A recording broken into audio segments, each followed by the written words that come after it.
பாலா உதவி செய்யறப்போ கூட கேமரா இருக்க கூடாது அப்படின்னு சொல்லக்கூடிய நீங்களும் பாலாவுக்கு உதவி செய்யறோம், பாலாவை காப்பாத்துறதுக்கு தான், பாலா ஒரு சிக்கல்ல மாட்டிக்கிட்டாரு, அவரை காப்பாத்துறதுக்கு தான் இது செய்யறோம்னு சொல்றீங்களா? அப்புறம் என்ன டேஷுக்கு நீங்க இன்டர்வியூ கேமரா முன்னாடி பண்றீங்க?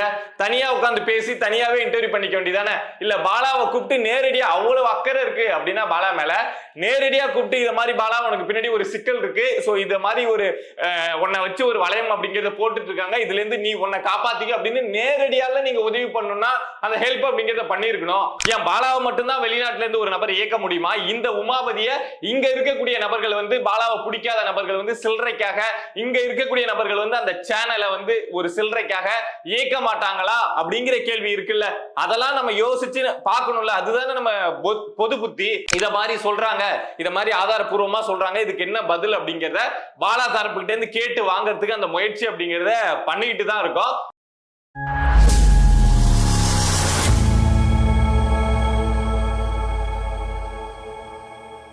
அனைவருக்கும் வணக்கம். KPY பாலா மேல விமர்சனம் அப்படிங்கிறது சுத்தி சுத்தி வந்துட்டு இருக்கு.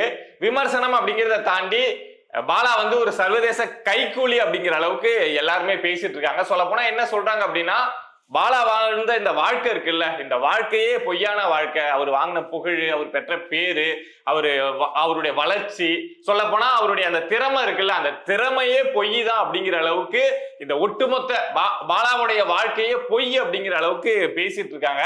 இந்த இஷ்யூவை யாரு தொடங்கி வச்சாங்க அப்படின்னு உங்களுக்கே தெரிஞ்சிருக்கும். சீனியர் பத்திரிகையாளர் அப்படின்னு சொல்லுவாங்க உமாபதி அப்படிங்கிற நபரும், அறம் நாடு சேனலுடைய உரிமையாளர் நந்தா அப்படிங்கிற இவங்க 2 பேர் தான் நாங்க பாலாவை எக்ஸ்போஸ் பண்றோம் பாருங்க அப்படின்னு சொல்லிட்டு ஒரு பெரிய செட்டப்போட, ஒரு பெரிய ஆதாரத்தோட உட்காந்து அந்த பிரச்சனை அப்படிங்கிறத தொடங்கி வைக்கிறாங்க. அதுக்கப்புறம் தமிழ்நாடு முழுக்க இந்த பிரச்சனை அப்படிங்கிறது எரிஞ்சிட்டு இருக்கு. இதுல எல்லாரும் பாலாவை பத்தி எக்ஸ்போஸ் பண்றாங்க அப்படிங்கிற இஷ்யூ தானே போயிட்டு இருக்கு. பட் இந்த உமாபதிய பாலாவை டார்கெட் பண்ணி பண்ணோம் அப்படிங்கிற ஒரு கேள்வி இருக்குல்ல. இந்த உமாபதியும் அந்த நந்தா அந்த இன்டர்வியூ பேர் வந்து ஏன் பாலாவை டார்கெட் பண்ணாங்க அப்படிங்கிற ஒரு விஷயம் இருக்குல்ல, அதை சொல்றதுக்கு முன்னாடி ஒரே ஒரு விஷயம் சொல்லிடுறேன். இவங்க 2 பேரும் உட்காந்துக்கிட்டு என்ன பேசுறாங்க அப்படின்னா, பாலாவை பத்தி என்னென்ன பேச முடியுமோ எல்லாத்தையும் சொல்லிட்டு கடைசியா என்ன சொல்றாங்க அப்படின்னா, பாலா தம்பி மேல எங்களுக்கு மரியாதை இருக்கு, பாலாவை நாங்க எதுவுமே சொல்ல, நாங்க பாலாவுக்கு வந்து உதவி செய்யறதுக்காக தான் இத மாதிரி பாலா வந்து ஒரு சிக்கல்ல மாட்டிக்கிட்டாரு, சோ அதுல இருந்து அவரை காப்பாத்துறதுக்காக தான் இதை நாங்க செய்யறோம் அப்படின்னு சொல்லி அந்த இன்டர்வியூவை முடிக்கிறாங்க.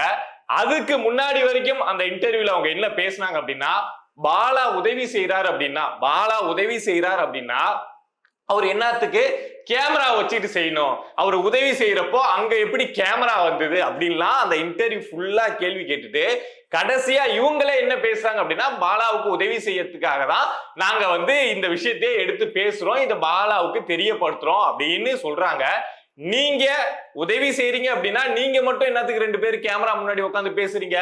பாலா உதவி செய்யறப்போ கூட கேமரா இருக்க கூடாது அப்படின்னு சொல்லக்கூடிய நீங்களும் பாலாவுக்கு உதவி செய்யறோம், பாலாவை காப்பாத்துறதுக்கு தான், பாலா ஒரு சிக்கல்ல மாட்டிக்கிட்டாரு, அவரை காப்பாத்துறதுக்கு தான் இது செய்யறோம்னு சொல்றீங்களா? அப்புறம் என்ன டேஷுக்கு நீங்க இன்டர்வியூ கேமரா முன்னாடி பண்றீங்க? தனியா உட்காந்து பேசி தனியாவே இன்டர்வியூ பண்ணிக்க வேண்டியதானே?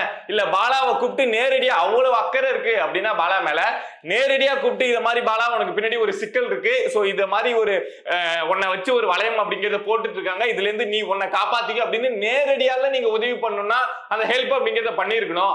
பாலா உதவி பண்ணா மட்டும் அங்க கேமரா இருக்கவே கூடாது. ஆனா நீங்க பாலாவுக்கு உதவி பண்ற அப்படிங்கிற பேர்ல பாலாவை பத்தி பேசுவீங்க, அதுக்கு மட்டும் கேமரா அப்படிங்கிறது வேணுமா? சோ இந்த விஷயம் இப்படியே இருக்கட்டும்.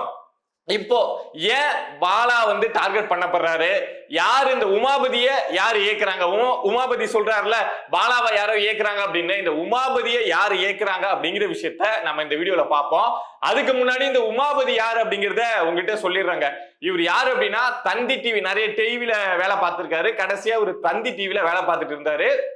ரங்கராஜ் பாண்டே அங்க இருந்த காலகட்டத்துல இவரும் அங்க இருந்த நபர். சோ ரங்கராஜ் பாண்டேயோட ஐடியாலஜி என்ன அப்படின்னு உங்களுக்கு தெரிஞ்சிருக்கும். அதுக்கு நேர் எதிரான ஐடியாலஜி கொண்ட ஒரு நபர் தான் இந்த உமாபதி. தன்னை வந்து ஒரு நடுநிலையாளர் மாதிரி காமிச்சிக்கலாம். பட் இவர் யாரு அப்படின்னா, தேசியத்துல பாத்தீங்க அப்படின்னா ராகுல் காந்திக்கு ஆதரவான நபர், இங்க மாநிலத்துல பாத்தீங்க அப்படின்னா நம்ம திமுகவுக்கு ஆதரவான நபர்.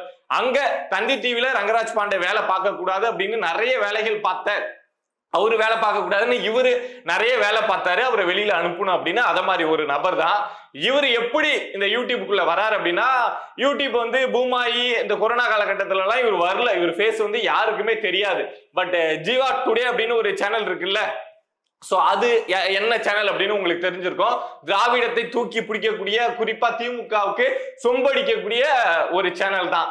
அந்த சேனல்ல தான் இந்த உமாபதிக்கு ஃபர்ஸ்ட் அந்த இன்டர்வியூ அப்படிங்கிற வாய்ப்பை கொடுக்குறாங்க. இவரு வீரப்பன் அந்த தேடுதல் பணியில வந்து இந்த உமாபதி வந்து நிறைய அவருடைய பங்கு அப்படி இருந்ததுனால அந்த கதையை ஜீவா டுடேவுல அப்படியே டெய்லி உட்காந்து இவர் வந்த இப்போ நல்ல இவருக்கு ரிசீவ், இவர் பேசக்கூடிய விஷயங்கள், இவர் பேசக்கூடிய அந்த தோனி எல்லாத்துக்குமே நிறைய பேர் நல்லா ரிசீவ் பண்ணதுனால டெய்லி ஜீவா டுடே வந்து போட்டு போட்டு போட்டு போட்டு இந்த உமாபதி வந்து நல்ல ப்ரொமோஷன், நல்ல பெரிய அளவுல வந்து ப்ரொமோஷன் அப்படிங்கிறத பண்ணி விட்டாங்க. அதுக்கப்புறம் யூடியூப்ல இவர் வளர்ந்து எல்லாருக்கும் தெரிஞ்ச ஒரு ஜேர்னலிஸ்ட், இதுக்கு முன்னாடி நிறைய பத்திரிகையில வேலை பார்த்திருக்காரு அப்படிங்கிற விஷயம்லாம் தெரிய வந்தது. பட் என்ன அப்படின்னா, இவரு பாலாவை சொல்றாருல, என்ன சொல்றாருன்னா, பாலா வந்து வருங்காலத்துல இந்த சமூகத்துக்கு ஆபத்தான நபரா மாறிடுவான், அவனை வந்து பின்னாடி இருந்து அவ்வளவு பெரிய ஒரு டீம் இயக்குது, பல கோடி பல லட்சம் இறக்கி இவனை இயக்கிட்டு இருக்கு அப்படின்லாம் வருங்காலத்துல நடந்துரும், வருங்காலத்துல நடந்துரும், வருங்காலத்துல இந்த சமூகம் வீணா போயிடக்கூடாதுன்னு தான் நான் இப்படி பேசுறேன் அப்படின்னு சொல்லிட்டு இந்த உமாபதி பேசுறாருல. அவருக்கு ஒரு கேள்வி என்ன அப்படின்னா, வருங்காலம் எதிர்காலம் அதெல்லாம் அப்புறம் இருக்கட்டும், இப்போ நிகழ்காலத்துல இங்க இந்த திமுக ஆட்சி இருக்குல்ல, இந்த திமுக ஆட்சியில எவ்வளவு கொள்ளடிக்கிறாங்க, எத்தனாயிரம் கோடி எத்தனை லட்சம் கோடி ஒவ்வொரு துறையிலும் ஸ்கேம் நடக்குது, அதை பத்தி இந்த உமாபதி எங்கேயாவது பேசி நீங்க பாத்திருக்கீங்களா, எங்கேயாவது கேள்விப்பட்டிருக்கீங்களா? பாலா வந்து எதிர்காலத்துல இந்த சமூகத்தை வீணாக்கிடுவான் அப்படின்னு சொல்லக்கூடிய இந்த உமாபதி அவர்கள் இப்போ நிகழ்காலத்துல இந்த திமுக எத்தனை துறைகள்ல எவ்வளவு கொள்ளடிச்சிட்டு இருக்கு, எவ்வளவு இந்த சமூகத்தை வீணாக்கிட்டு இருக்கு, அதை பத்தி இந்த உமாபதி எங்கேயாவது பேசியிருக்காரா? பேசியிருந்தார் அப்படின்னா தயவு செஞ்சு ஆதாரத்தை சொல்ல சொல்லுங்க. எங்கேயுமே பேசியிருக்க மாட்டாரு. எம்.கே. ஸ்டாலினுக்கு எதிராகவோ ராகுல் காந்திக்கு எதிராகவோ எங்கேயும் இந்த உமாபதி அவர்கள் ஒரு இன்டர்வியூ, ஒரு நேர்காணல் கூட கொடுக்க மாட்டாருங்க. அப்பனா இவர் யாரு, யாருக்கு ஜால்ரா அடிக்கக்கூடிய நபர் அப்படிங்கிறத நீங்களே புரிஞ்சுக்கோங்க. இதுல அடுத்த விஷயம் என்ன அப்படின்னா, பாலாவும் இந்த உமாபதியும் எங்க கனெக்ட் ஆகுறாங்க அப்படிங்கிற, இப்ப நம்ம உமாபதியை பத்தி சொல்லியிருக்கேன், பட் இந்த உமாபதியும் பாலாவும் எங்க கனெக்ட் ஆகுறாங்க அப்படின்னு எடுத்தீங்கன்னா, இந்த இஷ்யூ எங்க கேபிஒய் பாலாவுக்கு பெரிய அளவுல வர ஆரம்பிக்குது அப்படின்னா, இந்த காந்தி கண்ணாடி அப்படிங்கிற படம் ரிலீஸ் ஆகி அதுக்கு ஓரளவுக்கு மக்கள் மத்தியில வரவேற்பும் இருந்து, பாலா இனிமே வளர்ந்துருவான்ப்பா, அவன் வழி மாறாம இருந்தா அவன் வளர்ந்துருவான்ப்பா, தமிழ் சினிமாவில அடுத்த ஒரு பெரிய நட்சத்திரமா வந்துருவான்ப்பா அப்படின்னு எல்லாருமே மனசார நினைச்ச அந்த நேரத்துலதான் இந்த இஷ்யூ அப்படிங்கிறது உருவாக்கப்படுது. அது யார் உருவாக்குறாங்க அப்படிங்கிறது வேற, சினிமா துறையில இருக்கக்கூடியவங்க திட்டமிட்டு உருவாக்குறாங்களா, இல்ல யாரோ ஒரு நபர், எப்படி பாலாவுக்கு பின்னாடி யாரோ ஒரு நபர் இருக்காங்கன்னு சொல்றாங்கல்ல, அதே மாதிரி பாலாவுக்கு எதிராக யாரோ ஒரு நபர் வந்து மனசுல நினைக்கிறாங்க. இவனை வந்து நம்ம எங்கேயோ அவருடைய பாலாவுடைய ஃப்ரெண்டு வந்து அமுதவாணனே அதான் சொல்றாரு, சினிமா துறையில இருந்து யாரோ ஒருத்தவங்க திட்டமிட்டு தான் இதை பண்றாங்க, பாலாவோட வளர்ச்சி பிடிக்காத யாரோ ஒருத்தவங்க தான் பண்றாங்க அப்படின்னு சொல்லிட்டு அமுதவாணனே இதை சொல்றாரு. இந்த மாதிரி இன்டர்வியூ கொடுக்கக்கூடியவங்க இருக்காங்கல்ல, அவங்களுக்கு வந்து பெருசாலாம் நீங்க செலவு பண்ண வேணாங்க. ஒரு 5000 ரூபாய் கொடுத்தா ஒரு மணி நேரம் உட்காந்து பேசுவாங்க. ஒரு 10,000 ரூபாய் கொடுத்தீங்கன்னா ஒரு நாள் ஃபுல்லா நீங்க உங்க ஆபீஸ்ல உட்காந்து நீங்க என்னென்ன பேச சொல்றீங்களோ எல்லாத்தையும் பேசி அவங்க ஷெட்யூலாவே கொடுத்துட்டு போயிடுவாங்க. சோ அத மாதிரி அந்த நபர் வந்து இறங்கி இருக்கலாம். அந்த நபர் யாருப்பா அப்படின்னா வெளியில தெரியாமலாம் போயிடாது, யாரு பாலாவுக்கு எதிராக செயல்படுறாங்க இந்த சினிமா துறையில அப்படிங்கிற விஷயம் கண்டிப்பா வெளியில இப்போ இல்லைனாலும் ஒரு நேரத்துல எந்த அளவுக்கு தான் ஒரு விஷயத்தை மறைச்சு வைக்க முடியும், தெரிஞ்சிடும். சோ அத மாதிரி ஒரு நபர் செயல்பட்டு இந்த உமாபதி அவர்களை தேர்ந்தெடுத்திருக்கலாம் அப்படிங்கிறது தான் எனக்கு இருக்கக்கூடிய சந்தேகம். ஏன்பா சம்பந்தமே இல்லாம ரேண்டமா இந்த உமாபதியை சூஸ் பண்றாங்க அப்படின்னா, இந்த உமாபதி தமிழ் தேசியத்துக்கு எதிராக நிற்கக்கூடிய நபருங்க, அவருடைய மைண்ட் செட்டு அப்படிதான், அத மாதிரி நபர் தான். சோ இங்க ஏன் தமிழ் தேசியம் கனெக்ட் ஆகுது அப்படின்னா, இந்த படம் ஆடியோ லான்ச் விழா வந்து நடந்தது, ரொம்ப சிறப்பா இருந்தது, எல்லாம் ஓகே தான். பட் அதுல பாலா தான் படத்தோட ஹீரோ. பட் அந்த ஷோல யாரு ஹீரோவா இருந்தாங்க அப்படின்னு யோசிச்சு பாருங்களேன். சீமான் அவர்கள் அந்த ஷோவுக்கு வந்திருந்தாங்க. ஒட்டுமொத்த ஷோவுடைய கவனத்தையும் அப்படியே கட்டி போட்டு பாலாவுக்கு அந்த அளவுக்கு ஒரு நபர் வந்து இங்க வந்து அங்கீகாரம் அப்படிங்கிறத கொடுக்கவே முடியாது. பொதுவா ஒரு நபருக்கு வந்து இன்னொரு நபர் வந்து அங்கீகாரம் அப்படிங்கிறத அவ்வளவு சீக்கிரமா கொடுக்கவே மாட்டாங்க. யோசிப்பாங்க, நாளைக்கு அவன் வந்து தப்பு செஞ்சா அது நம்ம மேல வந்து சேரும், அவன் ஏதாவது பண்ணிட்டான்னா நாம இன்னைக்கு சொன்ன விஷயங்கள் பொய்யா போயிடும் அப்படின்லாம் யோசிப்பாங்க. பட் அதெல்லாம் தாண்டி சீமான் அவர்கள் பாலா மேல முழு நம்பிக்கை வச்சு பாலா வந்து ஒரு கர்ணன் அப்படிங்கிற அளவுக்கு அந்த இதுல பாராட்டி, இன்னும் நீ வளர வேண்டிய தூரம் நிறைய இருக்குடா அப்படின்னு சொல்லிட்டு தன்னுடைய தம்பி மாதிரி பேசியிருந்தாங்க. இதை அப்படியே கனெக்ட் பண்ணி பாருங்களேன். யாரோ ஒரு நபர் பாலா வந்து சினிமா துறையில வளர்ந்துடக்கூடாது அப்படின்னு நினைக்கிறாங்க. அந்த நபருக்கு ஆதரவா சீமான் அப்படிங்கிற ஒரு நபர் வந்து பெரிய அளவுல சப்போர்ட்டா இருக்காரு. அந்த சினிமாவில இந்த பாலா வளரக்கூடாது அப்படின்னு நினைக்கக்கூடிய நபருக்கு வந்து இங்க வந்து பாலா வளர்ந்துடக்கூடாது. அதுக்கு யாரை பயன்படுத்தலாம் அப்படின்னா, முழுசா சீமானுக்கு எதிரா, சீமான் அப்படின்னாலே விஷத்தை கக்கக்கூடிய, சீமான் அப்படின்னாலே மோசமான நபர் அப்படின்னு சொல்லக்கூடிய ஒரு பத்திரிகையாளர்ல நீங்க எடுத்துக்கிட்டீங்க அப்படின்னா இந்த உமாபதி அவர்களை எடுத்துக்கலாம். ஏன்னா அவர் வந்து ஒரு காங்கிரஸை சேர்ந்த நபர். தேசிய அளவுல பாத்தீங்கன்னா ராகுல் காந்தியை தூக்கி பிடிப்பாரு. இங்க தமிழ்நாட்டுல பாத்தீங்க அப்படின்னா திமுகவை தூக்கி பிடிப்பாரு. காங்கிரஸ் தமிழ்நாட்டுல பிறந்து ஒரு நபர் காங்கிரஸை நேசிக்கிறான் அப்படின்னா அந்த நபர் எதை மாதிரியான நபரா இருக்க முடியும், தமிழ் தேசியத்தையும் சீமானையும் எந்த அளவுக்கு வெறுக்கக்கூடிய நபரா இருக்க முடியும் அப்படிங்கிற விஷயத்த நீங்களே புரிஞ்சுக்கலாம். அப்படி ஓவராலா இதெல்லாம் நீங்க கனெக்ட் பண்ணி பாக்குறீங்க அப்படின்னா பாலாவை வீழ்த்தணும்.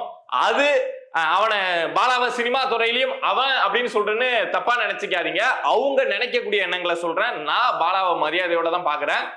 பாலாவை வீழ்த்தணும், அதுக்கு ஏதாவது ஒரு ஸ்கெட்ச் போடணும் அப்படின்னு சொல்லிட்டு இந்த உமாபதியை தேர்ந்தெடுத்திருக்காங்க. ஏன்பா உமாபதியை தேர்ந்தெடுத்தாங்க அப்படின்னா இதுக்கான காரணங்கள் சொல்லிட்டேன். பட் அவங்களுக்குள்ள என்ன கான்டாக்ட் இருக்கு, இந்த பாலாவை வீழ்த்தணும் அப்படின்னு நினைக்கக்கூடிய அந்த சினிமா துறையை சேர்ந்த நபருக்கும் இந்த உமாபதி அவர்களுக்கும் ஒரு தொடர்பு அப்படிங்கிறது இருந்திருக்கலாம். இவங்க எல்லாருமே இந்த அறம் நாடு இந்த சேனல் எல்லாமே திட்டம் போட்டு இந்த விஷயத்த பாலாவுக்கு எதிராக பண்ணிருக்க வாய்ப்பு இருக்கு. எப்படி உமாபதி அவர்கள் வந்து பாலாவை வந்து ஒரு வெளியில இருந்து வெளிநாட்டு நபர்கள் இயக்குறாங்க அப்படின்னு சொல்றாரோ அதே மாதிரி இத மாதிரி ஒரு விஷயம் நடந்திருப்பதற்கான வாய்ப்பு இருக்கு அப்படிங்கறத நான் உங்ககிட்ட எடுத்து வைக்கிறேன். யாரோ ஒரு நபர் இத்தனை வருஷமா இருந்த ஒரு நபரோட புகழ எல்லாத்தையும் உடைக்கிறான் அப்படின்னு வந்துட்டா நாமளும் அந்த பக்கம் திரும்பி ஆமா பாலா அப்படின்னு சொல்லக்கூடாதுல்ல. இந்த நபர் ஏன் சொல்றான், இந்த நபருக்கு இந்த விஷயத்துல என்ன ஆதாயம் அப்படிங்கிறத யோசிச்சு பார்க்கணும்ல. நன்றி யாரும் மறந்துடக்கூடாது இல்ல. ஏன் பாலாவை மட்டும்தான் வெளிநாட்டுல இருந்து ஒரு நபர் இயக்க முடியுமா? இந்த உமாபதிய இங்க இருக்கக்கூடிய நபர்கள் வந்து பாலாவை பிடிக்காத நபர்கள் வந்து சில்லறைக்காக, இங்க இருக்கக்கூடிய நபர்கள் வந்து அந்த சேனலை வந்து ஒரு சில்லறைக்காக இயக்க மாட்டாங்களா அப்படிங்கிற கேள்வி இருக்குல்ல. அதெல்லாம் நம்ம யோசிச்சு பார்க்கணும்ல. அதுதானே நம்ம பொது புத்தி. எல்லாருக்கும் என்ன ஒரு கேள்வி அப்படின்னா, அவங்க ஆதாரபூர்வமா சொல்றாங்க இந்த ஆம்புலன்ஸ் வந்து இதுல பிரச்சனை இருக்கு, இந்த ஆம்புலன்ஸ்ல வந்து நம்பர் சரியில்லை, இது எக்ஸ்பர்ட் ஆன ஆம்புலன்ஸ் அப்படி இப்படின்னு ஆதாரபூர்வமா சொல்றாங்க. அதை எப்படிப்பா நம்பாதான் இருக்கிறது அப்படிங்கிற ஒரு கேள்வி இருக்குல்ல. அதுக்கு பாலா தரப்புல இருந்து முழு விளக்கம் அப்படிங்கிறது கொடுக்கப்படும். நாம அததான் நாமளும் தெரிஞ்சுக்க ட்ரை பண்ணிட்டு இருக்கோம். அது சொல்றாங்க, இவங்களுடைய தரப்பை மட்டும்தான் சொல்றாங்க. ஒரு பக்கம் வாதம் மட்டும்தான் எடுத்து வைக்கப்பட்டிருக்கு. இந்த ஒரு பக்கம் வாதம் முடிஞ்ச உடனே ஒரு நீதிபதி வந்து ஆமா இவங்க சொல்றதெல்லாம் சரியா இருக்கு, இவங்க குற்றவாளி அப்படின்னு சொல்றது எந்த அளவுக்கு தப்போ அதே மாதிரிதான் இவங்க சைடு இவங்களுடைய பக்கத்தை மட்டும்தான் காமிச்சிருக்காங்க. அதோட உண்மை என்ன அப்படிங்கிறது இன்னும் பாலா சைடு இருந்து அந்த ஆதாரம் அப்படிங்கிறது எடுத்து வைக்கப்படல. அதுக்கான வேலை அப்படிங்கிறது இப்போ பாலா இருக்கக்கூடிய அந்த நிலையில இப்போ உடனடியா நடக்குமா அப்படின்னு தெரியல. ஆனா பாலாவை நேசிக்கக்கூடிய நபர்கள் வந்து பாலா கூடயே இருந்திருப்பாங்கல்ல. ஒவ்வொரு ஆம்புலன்ஸ் வாங்குறப்பவும், ஒவ்வொரு ஆட்டோ வாங்குறப்பவும், ஒவ்வொரு டூ வீலர் வாங்குறப்பவும் கூடயே இருந்திருப்பாங்கல்ல. அவங்க இதை பார்த்துட்டு அந்த பையன் எவ்வளவு கஷ்டப்பட்டு வாங்கினான்னு எனக்கு தெரியுண்டான்னு எடுத்து வைப்பாங்கல்ல. சோ இது எல்லாமே நடக்கும். நாமளுமே இத மாதிரி சொல்றாங்க, இத மாதிரி ஆதாரபூர்வமா சொல்றாங்க, இதுக்கு என்ன பதில் அப்படிங்கிறத பாலா தரப்புகிட்ட இருந்து கேட்டு வாங்கறதுக்கு அந்த முயற்சி அப்படிங்கிறத பண்ணிக்கிட்டு தான் இருக்கோம். பட் வெயிட் பண்ணுவோம். இவங்க ஒரு குற்றச்சாட்டை வைக்கிறாங்க அப்படிங்கிற ஒரே காரணத்துக்காக பாலா அப்படிங்கிற ஒரு நபர் இத்தனை வருஷமா இந்த தமிழ் மண்ணில் கஷ்டப்பட்டு கொஞ்சம் கொஞ்சமா கஷ்டப்பட்டு வளர்ந்து உயர்ந்து வந்த நபரை ஒரு குற்றச்சாட்டு சொல்றாங்க அப்படிங்கிறதுக்காக மட்டுமே இங்க அவரை தப்பான நபரா நம்ம பார்க்க கூடாது. குற்றச்சாட்டு சொல்லக்கூடிய நபர்கள் யார், இதுக்கு பின்னாடி என்ன அரசியல் இருக்கு, பாலா அப்படிங்கிற ஒரு சாதாரண குடும்பத்தை சேர்ந்த அந்த ஒரு நபர் பின்னாடி இவங்க இவ்வளவு பெரிய அரசியல் இருக்கு அப்படின்னு சொல்றப்போ இங்க இத சொல்லக்கூடியவங்களுக்கு பின்னாடி எவ்வளவு பெரிய அரசியல் இருக்கும், எவ்வளவு பெரிய திட்டங்கள் இருக்கும் அப்படிங்கிறத நாம புரிஞ்சுக்கணும். இது சம்பந்தமா வேற ஏதாவது முக்கியமான ஆதாரங்கள் வெளியாச்சு அப்படின்னா நான் கண்டிப்பா நம்ம சேனல்ல வந்து உங்ககிட்ட ஷேர் பண்ணுவேன். நான் என்னப்பா பாலாவுடைய சப்போர்ட்டரா அப்படின்னா அப்படிலாம் கிடையாதுங்க. இங்க நடக்கக்கூடிய விஷயங்களை யதார்த்தமா நம்ம புரிஞ்சுக்கணும். யாரோ ஒருத்தவங்க சொல்றாங்க அப்படிங்கிறதுனால இவ்வளவு நாள் பிடிச்ச ஒரு நபரை வந்து அப்படியே கசப்பா பாக்குறது அப்படிங்கிறது ஒரு சரியான மனநிலை கிடையாது அப்படிங்கிற விஷயத்த தான் நான் இங்க சொல்ல வரேன். சோ என்ன நடக்குது, வேற ஏதாவது ஆதாரங்கள் வெளியாச்சு அப்படின்னா திரும்ப ஒரு வீடியோல இதை பத்தி பேசுவோம். இத மாதிரி நம்மள சுத்தி நடக்கக்கூடிய விஷயங்கள், அது அரசியல் சார்ந்த விஷயங்களாக இருக்கலாம், இல்ல சமூகம் சார்ந்த விஷயங்களாக இருக்கலாம். எதுவா இருந்தாலும் நீங்க தெரிஞ்சுக்கணும் அப்படின்னு நினைச்சீங்கன்னா மறக்காம பிரபா டாக்ஸ் சேனலை சப்ஸ்கிரைப் பண்ணி சப்போர்ட் பண்ணுங்க. நீங்க இருக்கீங்க அப்படிங்கிற நம்பிக்கையில தான் நான் இங்க உட்கார்ந்து பல விஷயங்களை எடுத்து பேசிட்டு இருக்கேன். சப்போர்ட் பண்ணுங்க அப்படின்னு நம்புறேன். நன்றி.